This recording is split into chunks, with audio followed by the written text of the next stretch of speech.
So hello friend, चलिए आज हम लोग करेंगे प्रैक्टिस सेट नंबर 16। ठीक है, इससे पहले क्या है 15 सेट हम लोग कर चुके हैं, जिसकी लिंक आपको डिस्क्रिप्शन बॉक्स में मिल जाएगी। जो भी हमारे नए व्यूवर्स हैं वो डायरेक्ट जाके डिस्क्रिप्शन बॉक्स में होम प्ले लिस्ट बना दी, वहाँ से जाकर स्टडी कर सकते हैं। वेरी इंपॉर्टेंट है आपके पेट एग्जाम के लिए, जो कि यूपी से रिलेटेड है। वो आपका लेखपाल और वीडियो या लोअर पीसीएस। ओके, तो चलिए देखते हैं आज का पहला क्वेश्चन, साथ में आप भी वीडियो को पूरा वॉच करिएगा। चलिए, सो फर्स्ट क्वेश्चन है, मस्तिष्क तथा मेरुज्जु पर चढ़ी झिल्ली में सूजन से होने वाला रोग है। ठीक है, देखिए ये पीसीएस एग्जाम में पूछा जा चुका है, जहाँ तक रिलेटेड है आपके यूपी एग्जाम में अब इस टाइप के क्वेश्चन पूछे जाएंगे। सो यहाँ पे राइट ऑप्शन होगा ऑप्शन डी, यानी मेनिनजाइटिस्ट। मेनिनजाइटिस्ट क्या है? ये वायरस से फैलने वाली एक बीमारी है। इस रोग में होता क्या है कि मस्तिष्क प्रभावित होता है। इस रोग से रोगी को तेज बुखार आता है तथा बाद में बेहोशी भी होने लगती है। ठीक है, ये सब मालूम रहना चाहिए फ्रेंड। और एक नोटबुक ले लीजिए जिस पे आप नोट करते चलिए क्वेश्चन को। सो नेक्स्ट क्वेश्चन देखते हैं, पॉलिश किया हुआ चावल खाने से कौन सा रोग होता है? ठीक है, यहाँ पे देखिए डायरेक्ट बात हो रही है पॉलिश खाने से, समझ रहे हैं, जो चावल पॉलिश किया हुआ है। सो राइट ऑप्शन होगा ऑप्शन बी, यानी यहाँ पे बेरी बेरी। अगर हम बात करें तो पॉलिश किए हुए चावल में यानी विटामिन B1 यानी थायमिन की कमी हो जाती है। ठीक है, यानी विटामिन B1 जिसे हम थायमिन कहते हैं उसकी कमी होती है। इस चावल का प्रमुखता सेवन करने वालों में थायमिन की कमी हो जाने के कारण बेरी बेरी रोग होता है। ठीक है, तो ये क्वेश्चन अक्सर पूछा जाता है, पॉलिश किया हुआ चावल खाने से कौन सा रोग होगा? तो beriberi is right option. चलिए, सो नेक्स्ट क्वेश्चन है, राजकुमार जो अपने पिता की मृत्यु के लिए उत्तरदायी था। अब देखिए यहाँ पे जो राइट ऑप्शन होगा ऑप्शन है, यानी अजात शत्रु। अगर हम बात करें तो हरेक वंश के शासक बिंबिसार ने लगभग 52 वर्ष, ठीक है, याद रखिएगा 52 वर्षों तक शासन किया। ये इस वंश का सबसे अधिक प्रतापी राजा था। बौद्ध तथा जैन ग्रंथों के अनुसार बिंबिसार की उसके पुत्र अजातशत्रु ने हत्या कर दी तथा स्वयं सिंहासन पर बैठा। इसके शासन काल के 8वें वर्ष में बुद्ध को निर्वाण प्राप्त हुआ था। इसके शासन काल में ही राजगृह में सप्तपर्णी गुफा में 483 ईसा पूर्व में प्रथम बौद्ध संगीत का आयोजन हुआ, जहां पर बुद्ध की शिक्षाओं को सुत्त पिटक एवं विनय पिटक में विभाजित किया गया। अंतिम समय में अजातशत्रु की हत्या उसके पुत्र उदयन द्वारा की गई। ठीक है, यानी अजातशत्रु की हत्या किसने कर दी? उदयन ने। चलिए अगला क्वेश्चन है, महाभाष्य के लेखक पतंजलि किसके समसामयिक थे? सो यहाँ पे राइट ऑप्शन होगा ऑप्शन सी, यानी पुष्पमित्र शुंग की। अगर हम बात करें तो महाभाष्य के लेखक पतंजलि पुष्पमित्र शुंग के समकालीन थे। पतंजलि द्वारा पाणिनि की अष्टाध्यायी व्याकरण ग्रंथ पर महाभाष्य लिखा गया। शुंग वंश की स्थापना हुई थी 185 ईसा पूर्व। ठीक है, डेट याद रखिएगा, वेरी इंपॉर्टेंट क्वेश्चन है। चलिए अगला क्वेश्चन है, महान जैन जैन विद्वान हेमचंद्र किसकी सभा को अलंकृत करते थे? देखिए यहाँ पे राइट ऑप्शन होगा ऑप्शन सी, यानी सिद्धराज की। ये सन था 1143 से 1173 तक। ठीक है, यानी 73 तक। जयसिंह सिद्धराज दोनों की सभा को सुशोभित किया था, लेकिन इनको प्रमुखता जयसिंह सिद्धराज के काल में ही मिल पाई थी। किसको? हेमचंद्र सूरी, जो भारतीय जैन विद्वान थे, नाम सुना होगा। चलिए, सो नेक्स्ट क्वेश्चन है, योग दर्शन के प्रतिपादक कौन थे? तो राइट ऑप्शन होगा ऑप्शन है, वेरी इजी क्वेश्चन होगा, सभी को मालूम होगा, पतंजलि है। तो 95% क्वेश्चन क्लियर होना चाहिए सारे स्टूडेंट को। चलिए अगला क्वेश्चन है, गंगा घाटी में धान की खेती का प्राचीनतम प्रमाण कहाँ से मिलता है? देखिए यहाँ पे बात हो रही गंगा घाटी के बारे में, कंफ्यूज मत होइएगा। सो राइट ऑप्शन होगा ऑप्शन है, यानी लोहरा देव की बात हो रही है। यानी मध्य गंगा घाटी में स्थित संत कबीर नगर यानी उत्तर प्रदेश के लोहरा देव ग्राम में धान की खेती के प्राचीनतम प्रमाण यानी 7000 ईसा पूर्व, ठीक है, 7000 ईसा पूर्व प्राप्त हुए हैं। चलिए अगला क्वेश्चन है, बुद्ध का किसके सिक्के पर अंकन हुआ है? अब देखिए यहाँ पे राइट ऑप्शन होगा ऑप्शन बी, यानी कनिष्क की बात हो रही है, ठीक है। कुषाण शासक कनिष्क के सिक्कों पर बुद्ध का अंकन मिलता है। ये देखिए सबसे टॉप इंपॉर्टेंट क्वेश्चन है, क्योंकि इस टाइप के क्वेश्चन बहुत ही कंफ्यूज करते हैं। ओके, चलिए अगला क्वेश्चन है, प्राचीन श्रावस्ती का नगर विन्यास किस आकृति का था? तो देखिए भैया यहाँ पे राइट ऑप्शन होगा ऑप्शन बी, यानी अर्धचंद्राकार, ठीक है। अगर हम बात करें उत्खननों के आधार पर ज्ञात हुआ कि प्राचीन श्रावस्ती नगर यानी वर्तमान में गोंडा के पास का विन्यास जो है वो अर्धचंद्राकार, ठीक है, यानी कुछ इस टाइप का, समझ रहे हैं ना, इस टाइप का था। चलिए अगला क्वेश्चन देखते हैं, मनुस्मृति मुख्यतः किससे संबंधित है? अब देखिए यहाँ पे राइट ऑप्शन होगा ऑप्शन, यानी समाज व्यवस्था से। ये लगभग 200 ईसा पूर्व, ठीक है, ध्यान दीजिएगा, 200 ईसा पूर्व से 200 ईस्वी तक के मध्य की गई थी। ये स्मृति सर्वाधिक प्राचीन मानी जाती है। इसमें उस समय के भारत के बारे में राजनीतिक, सामाजिक एवं धार्मिक जानकारी मिलती है, ठीक है। तो यहाँ पे सामाजिक, राजनीतिक, धार्मिक यानी तीनों मिलती है। इसकी रचना पद्य में हुई है, गद्य में नहीं, पद्य में हुई है। ओके, चलिए अगला क्वेश्चन है फ्रेंड, निम्नलिखित में से किसने आगरा की स्थापना की थी? चलिए इसका आंसर आप लोग कमेंट बॉक्स में दीजिए फटाफट। यहाँ पे बलबन, बहलोल लोदी एवं सिकंदर लोदी, फिरोज तुगलक, ठीक है। अगर आप यूपी ट्रिपल एससी की तैयारी कर रहे हैं तो इसका आंसर तो आना चाहिए। बहुत ही इजी क्वेश्चन भैया, इसका आंसर तो आपको कमेंट बॉक्स में देना ही होगा अगर आप पेट एग्जाम की तैयारी कर रहे हैं तो। ओके, चलिए अगला क्वेश्चन है,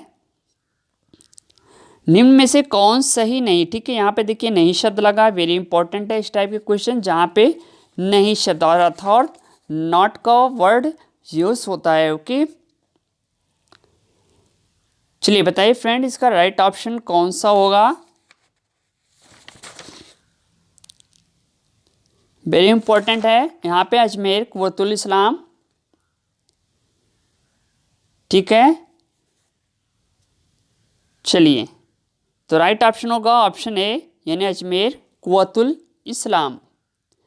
कुतुबुद्दीन ऐबक ने 1192 ईस्वी में दिल्ली विजय के उपलब्ध में दिल्ली में कराया था, ठीक है। यानी ये अजमेर में ना होके कहाँ पे है? दिल्ली में, आपके दिल्ली में। ओके, चलिए अगला क्वेश्चन है, किसके शासनकाल में गुरु नानक देव ने सिख धर्म की स्थापना की? तो यहाँ पे राइट ऑप्शन होगा ऑप्शन बी, यानी सिकंदर लोदी। 1489 से 1517 ईस्वी के शासन में गुरु नानक देव ने सिख धर्म की स्थापना की। गुरु नानक देव 1469 से 1539 यानी बिना किसी वर्ग पर आघात किए ही उसके अंदर छिपे कुसंस्कारों को नष्ट करने का प्रयास किया था। इन्होंने धर्म के वाय आडंबर, जात पात, छुआछूत, ऊंच नीच, उपवास, मूर्ति पूजा, अंधविश्वास, बहुदेववाद आदि की आलोचना की थी, यानी मूर्ति पूजा की भी आलोचना की थी। ओके फ्रेंड, यहाँ तक क्लियर है। सिख धर्म में 10 गुरु हैं। अंतिम गुरु कौन है? गोविंद सिंह थे। इन्होंने क्या किया था? खालसा पंथ की स्थापना की थी। कब की थी? डेट याद रखिएगा, 1699 में, ठीक है। ठीक है बच्चों, चलिए नेक्स्ट क्वेश्चन है, मुगल शासन में तांबे का सिक्का क्या कहलाता था? देखिए राइट ऑप्शन होगा ऑप्शन बी, यानी दाम। समझ रहे हैं मेरी बात? मुगल शासक अकबर द्वारा तांबे का सिक्का दाम जारी किया गया। मुगल काल में मुख्य रूप से 3 प्रकार के धातु के सिक्के, सोने की मोहर, चांदी का रुपया एवं तांबे के दाम प्रचलन में थे। अपने शासनकाल के प्रारंभ में अकबर ने मोहर नामक सिक्का चलाया था।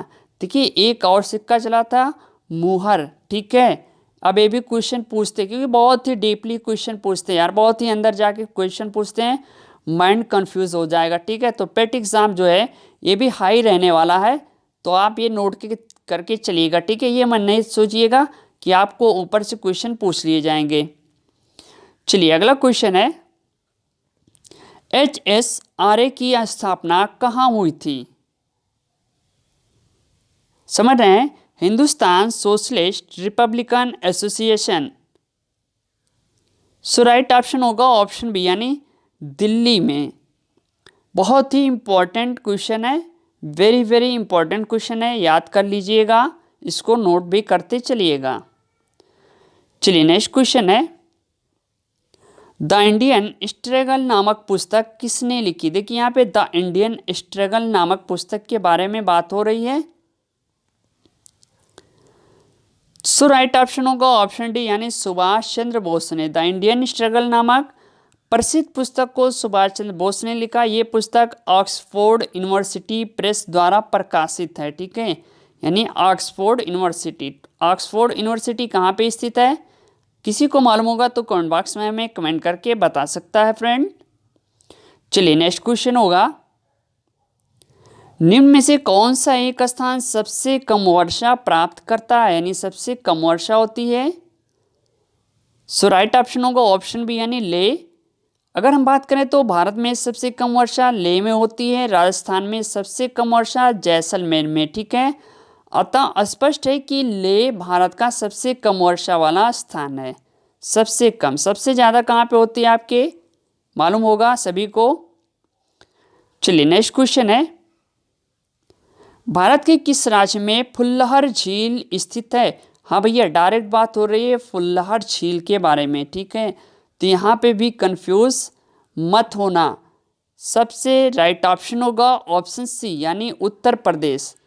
अगर हम बात करें तो भारत के उत्तर प्रदेश राज्य में फुल्लहर झील है। उत्तर प्रदेश राज्य के पीलीभीत जिले के माधो टांडा के नज़दीक स्थित है।